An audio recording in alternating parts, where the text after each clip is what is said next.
الحمد لله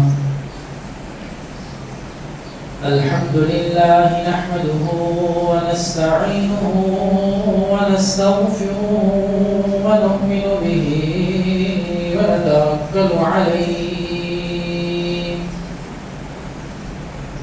ونعوذ بالله من شرور أنفسنا ومن سيئات أعمالنا من يهده الله فلا مضل له ومن يضلله فلا هادي له ونشهد أن لا إله إلا الله وحده لا شريك له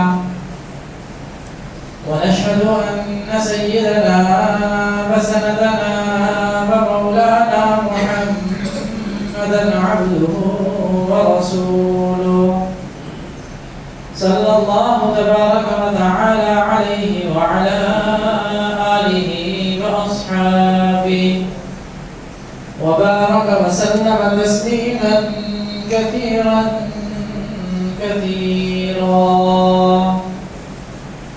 أما بعد تمام تعریفیں رب کائنات کے لیے جس سے اس کا پانے عالم کو وجود بخشا. درود و سلام جناب نبی کریم صلی اللہ علیہ وسلم پر جنہوں نے اس دنیا میں آ کر حق کا بول بالا کیا.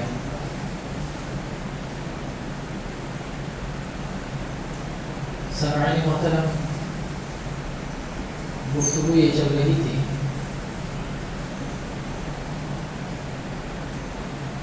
کہ اگر ہم نے کسی سے دوستی کرنی ہے تب بھی دھیرے دھیرے آرام آرام سے کرنی ہے، اور اگر دشمنی کرنی ہے تو بھی ہلکے ہلکے آرام آرام سے. یہ نہیں کہ ایک دم دوستی کی اور پھر سب کچھ اس کے اوپر قربان کر دیا، لٹا دیا، ایک دم سے سب کچھ ہو گیا. اور دشمنی کی تو ایک دم سے ایسے کی کہ بالکل ہی ایک دم سے سلام کلام سب کچھ بند کر کے فارغ ہو گئے. ایسا نہیں. ترمذی شریف کی روایت ہے، حضرت ابو ہریرہ رضی اللہ تعالیٰ عنہ سے مروی ہے، جس کا مفہوم بیان کر رہا ہوں کہ آپ علیہ السلام نے فرمایا کہ اگر کسی سے دوستی کرو تو ایک دم سے نہیں بلکہ دھیرے دھیرے کرو، اور اسی طریقے سے اگر کسی سے دشمنی کرنی ہے تو ایک دم سے نہیں بلکہ دھیرے دھیرے آرام آرام سے کرو. اور ایسا نہیں ہونا چاہیے کہ جب انسان کسی سے دوستی کرے تو اس کا کوئی عیب اس کو نظر نہ آئے، اس کا کوئی عیب سننے کے لیے وہ تیار ہی نہ ہو. یہ تو میرا دوست ہے، یہ تو غلطی کر ہی نہیں سکتا، اب تو یہ معصوم عین خطا ہو گیا ہے، اس سے تو غلطی سرزد ہو ہی نہیں سکتی. سننے کے لیے تیار نہیں. تھوڑی سی بات کہتی تو لڑنے کے لیے تیار ہوگی، بھائی یہ تو میرا دوست ہے، اس سے میری محبت ہے، آپ کیوں ایسا کہہ رہے ہیں اس کے بارے میں اس کے حوالے سے کوئی بات سننے کے لیے تیار نہیں ہوں. یہاں تک ایسا نہیں ہونا چاہیے. اسی طریقے سے کس سے دشمنی ہو گئی ہے تو ہم اس کو خطا ہی خطا سمجھتے ہیں، ایک غلطی کا مجموعہ اس کو سمجھتے ہیں، اس کے بارے میں کوئی صحیح بات سننے کے لیے بھی تیار نہیں ہوتے. اگر کوئی اچھی بات اس کے بارے میں ہمیں پہنچ جاتی ہے تو اس کے بھی ہیرو حجت کر کے اس کو برائی کی طرف اس کا رخ کر دیتے ہیں. وجہ کیا ہے؟ وجہ یہ ہے کہ ہمیں اچھا نہیں لگتا، ہماری اس سے محبت نہیں ہے، ہماری دشمنی ہے اس سے، کیسے اس کے اندر کوئی صحیح بات ہو سکتی ہے. مخالفت برائے مخالفت نہیں مانتے. اور یہی ماحول آج کل ہمارے کچھ سیاسی حوالے سے بھی پورے ملک میں بن چکا ہے. جس سے میری محبت ہے اس کے بارے میں کوئی غلطی سننے کے لیے تیار ہی نہیں ہو. کچھ بھی ہو جائے اس کے گلے پڑ جاؤں گا، اس سے لڑائی شروع کر دوں گا، یہاں تک کہ تعلقات ختم کر دوں گا. میرے لیڈر کے بارے میں آپ نے ایسی بات کہی تو کہی کیسے، سوچا کیسے، ویسے غلط بات بھی کر سکتا ہے. اور جس سے میری مخالفت ہے، جس فریق کے میں مخالف ہوں، اس کی کوئی اچھی بات سننے کے لیے تیار ہی نہیں ہوں. تو یہ بات یاد رکھیے، کوئی بھی انسان بالکل ایسا نہیں ہے کہ وہ معصوم عن الخطا ہے، اس سے کوئی غلطی ہو ہی نہیں سکتی. غلطی ہو سکتی ہے، جب اس کی غلطی سامنے آئے اس کو تسلیم کرنا چاہیے، اس کی اصلاح کی کوشش کرنی چاہیے. یہ اس غلط بات کے اوپر اس کی حمایت نہیں کرنی چاہیے. اسی طریقے سے اگر میرا ذہن نہیں مانتا کسی لیڈر کو، کسی بھی بندے کے حوالے سے، لیڈر ہو، دوست ہو، محلے دار ہو، عزیز رشتہ دار، کچھ بھی ہو، اگر میری ذہنی آمادگی اس سے نہیں ہے اور اس کے بارے میں کوئی اچھی بات مجھے بتا دیتا ہے، تب بھی اس کا مجھے خیال رکھنا چاہیے اور اس کی حوصلہ افزائی کرنی چاہیے اس اچھی بات کے اوپر. کوئی بھی انسان مکمل طور پر غلط نہیں ہوگا کہ اس کے اندر کوئی خوبی ہو ہی نہ، اور کوئی بھی انسان ایسا نہیں ہے کہ اس کے اندر ساری کی ساری خوبیاں کسی قسم کی کوئی خامی ہو ہی نہ.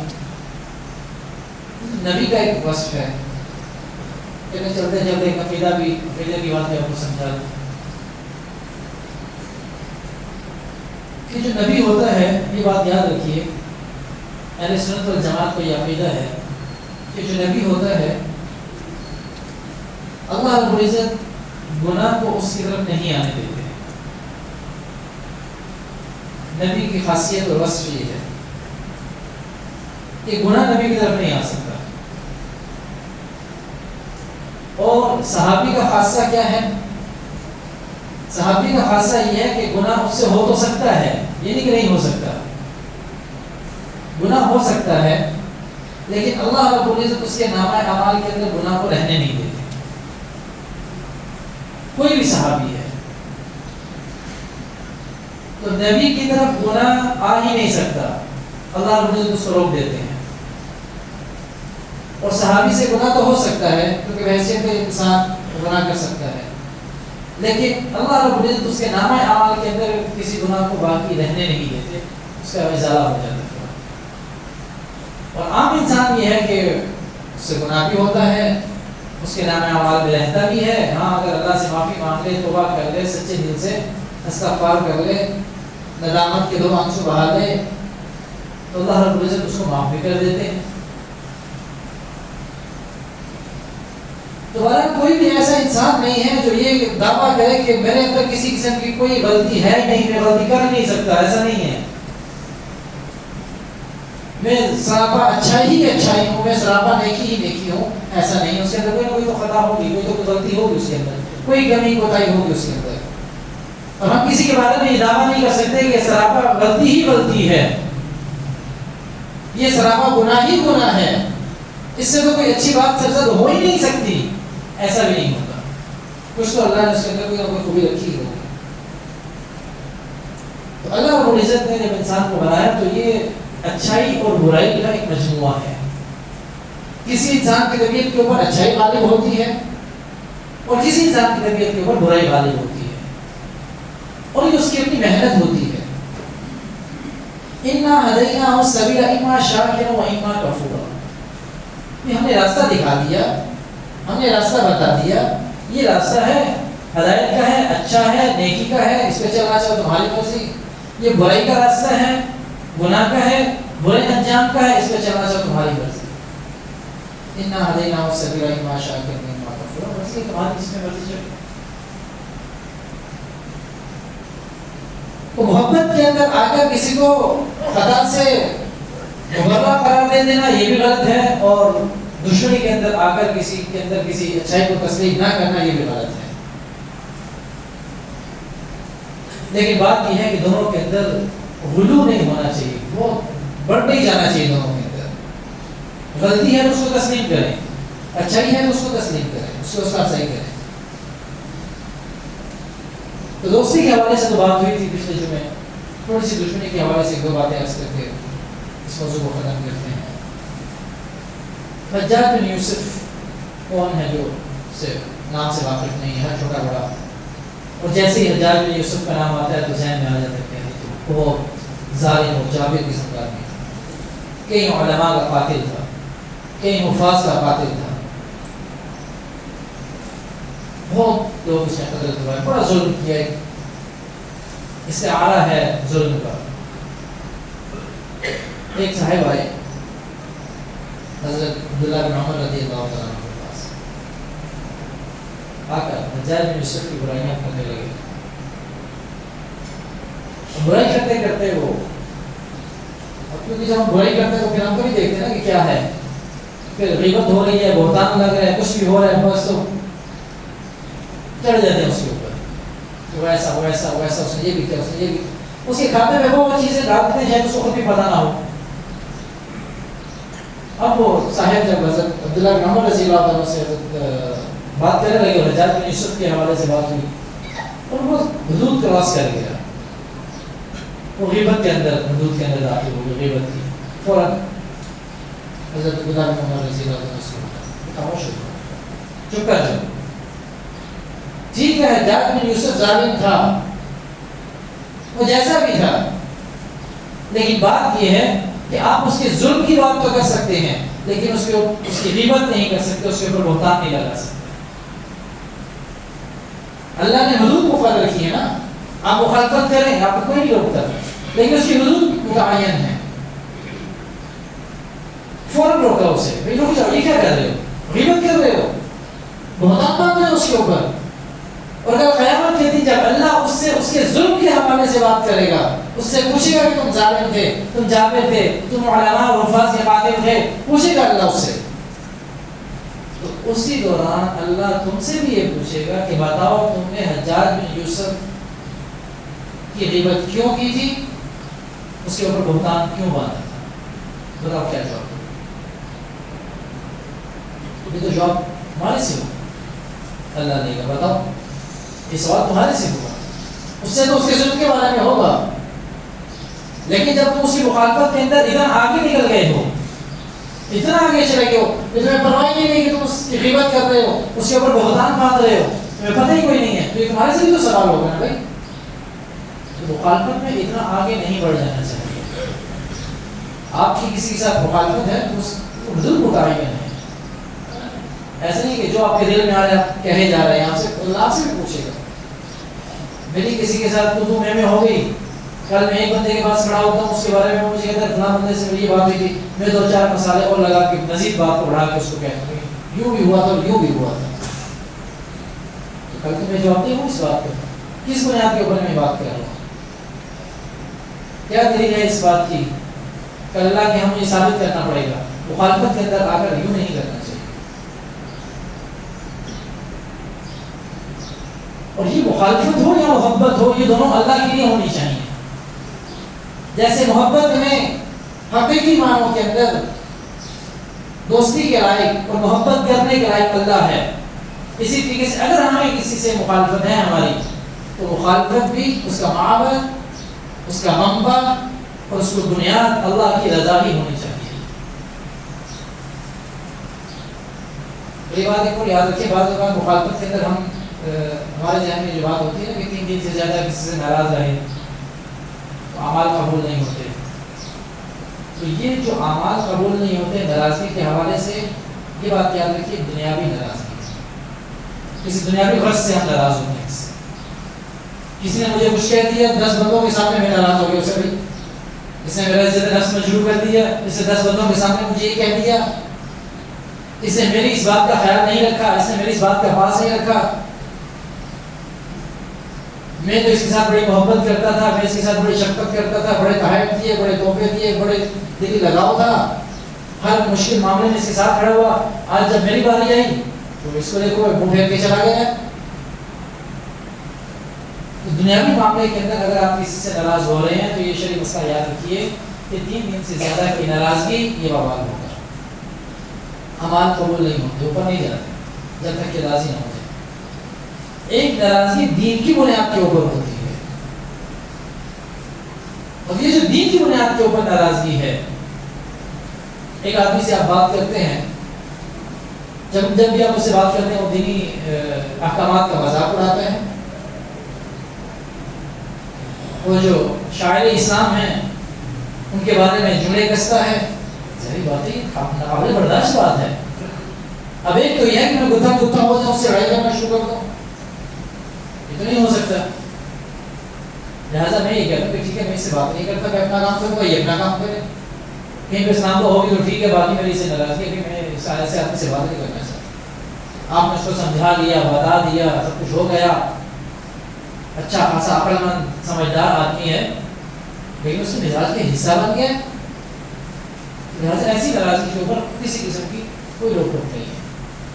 لیکن دوبارہ یہ بات سمجھا رہا ہوں کہ اس کا منبع اور محور بھی اپنی ذات نہیں ہونی چاہیے، کیونکہ ان کی جو باؤنڈری لائن ہے یہ بالکل ملی ہوئی ہے، انسان کو پتہ نہیں چلتا وہ اس طرف آ گیا یا اس طرف آ گیا، یہ باؤنڈری لائن ملی ہوئی ہے، اس میں احتیاط بہت زیادہ ضروری ہے۔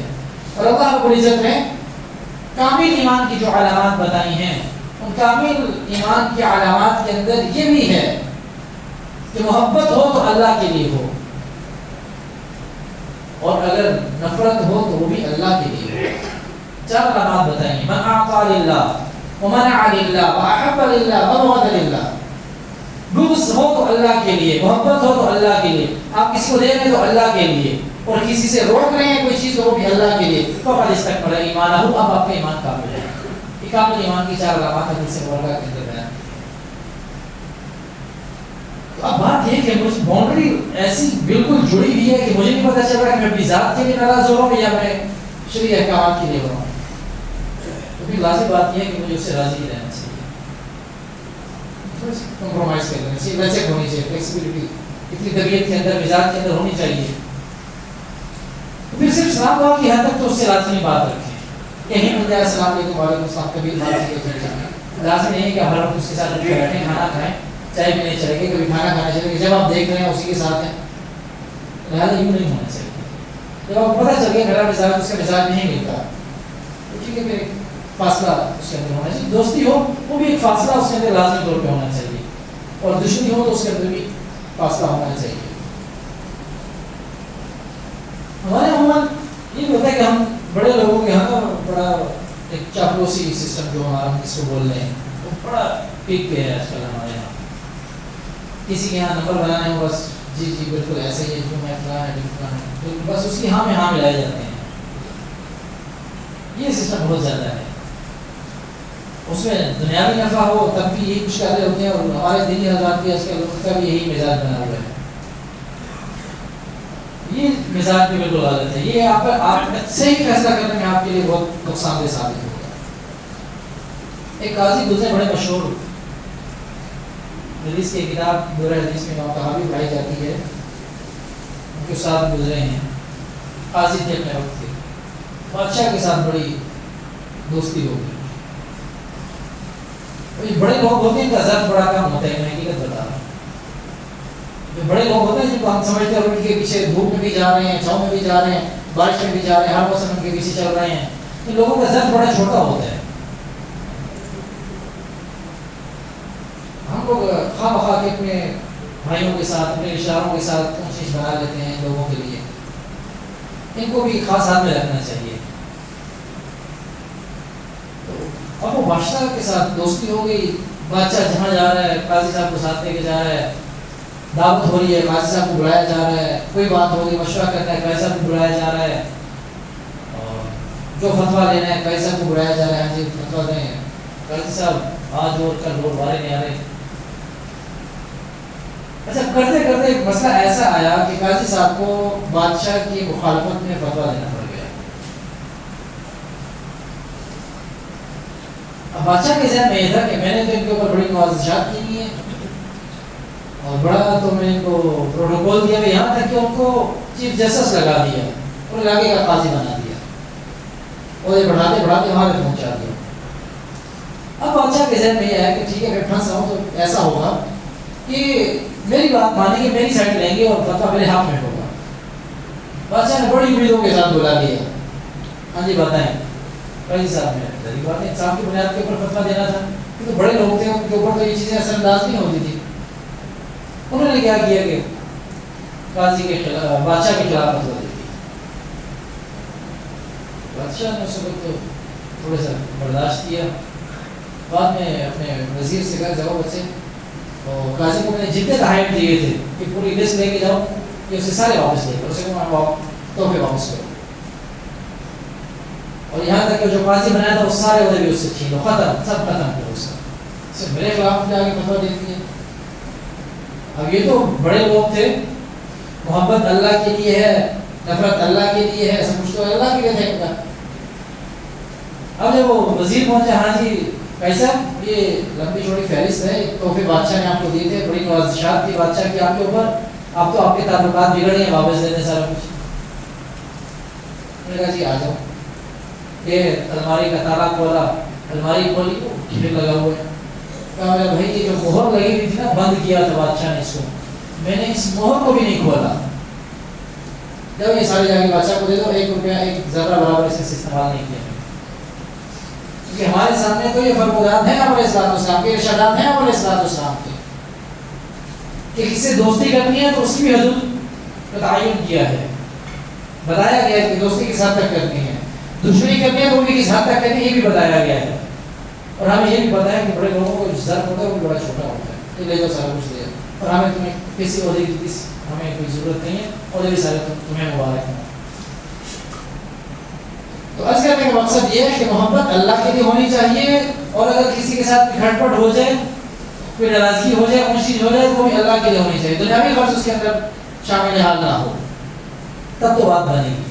اور پھر اس ساری کنڈیشن کے اندر انسان پھنس کے رہ جاتا ہے، کیا کرے پتہ ہی نہیں چلتا، دوستی ہو گئی، محبت بڑھ گئی، دشمنی ہو گئی، نفرت بڑھ گئی، کیا کرے؟ اس کے لیے دعا ہے کہ آپ اللہ سے دعا کریں، ہم مل کے اللہ سے دعا کریں کہ یا اللہ میری فلاں سے محبت ہو گئی ہے، اور میں یہ چاہتا ہوں کہ آپ کی محبت پہ وہ محبت غالب نہ آئے، کہ ایسا نہ ہو کہ اس محبت میں آ کر میں شرعی احکامات کو روکتا چلا جاؤں۔ اور کتنی بری بات ہوتی ہے کہ جب ہم دوستی کے اندر ایک دوست ہے، اس نے ہمیں کوئی بات کہی ہے، ہم کہتے ہیں ٹھیک ہے اب اس نے کہہ دیا تو ماننا پڑے گا، مان لیتے ہیں، شرعی احکامات ٹوٹ رہے ہیں، اس کا دل نہ ٹوٹے، دل نہیں ٹوٹنا چاہیے دوست کا، لیکن شرعی احکامات ٹوٹ رہے ہیں تو بے شک ٹوٹتے چلے جائیں۔ کتنے نقصان کا سودا ہے، کتنے نقصان کی بات ہے کہ مجھے شرعی احکامات کی کوئی پرواہ نہیں ہے، لیکن دوست کے دل کی پرواہ ضرور ہے کہ وہ نہیں ٹوٹنا چاہیے۔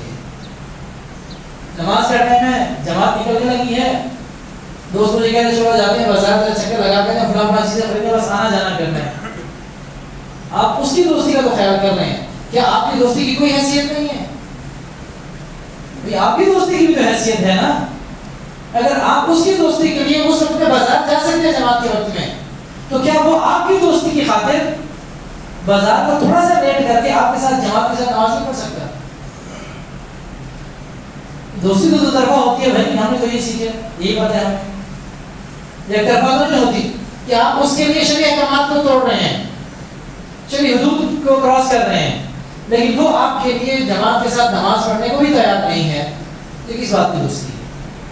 تو اس لیے اللہ سے ہمیشہ دعا کریں کہ اللہ میری فلاں سے دوستی ہو گئی، محبت ہو گئی، میں اس میں تو میرا اختیار نہیں تھا، ایک دل لگاؤ تھا، بس اس کی طرف ہو گیا، میلان ہو گیا، لیکن اب میں آپ سے دعا یہ ضرور کرتا ہوں کہ اللہ آپ کی محبت غالب رہے اس کی محبت کے اوپر، مغلوب نہ ہونے پائے، اور شرعی احکامات مضبوطی کے ساتھ میں مکمل طور پر ادا کرتا رہوں، اس کے اندر بھی کسی قسم کی کمی کوتاہی نہیں ہونی چاہیے۔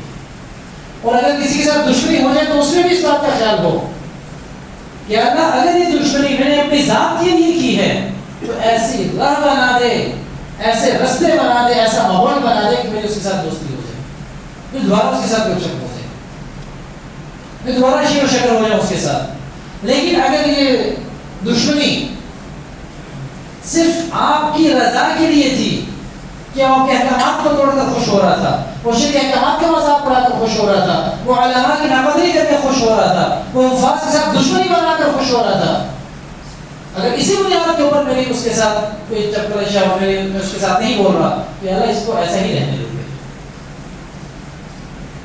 بھائی میری بھی تو دل آزاری ہوتی ہے نا، میرا بھی تو دل ٹوٹتا ہے، جن سے میری محبت ہے ان کے اوپر اگر کوئی بات کرتا ہے تو میں بھی تو رنجیدہ ہوتا ہوں، میں بھی تو غمگین ہوتا ہوں، میرا بھی حق بنتا ہے، میں بھی انسان ہوں، تو ناراض ہونے کا حق تو میرا بھی بنتا ہے۔ بھائی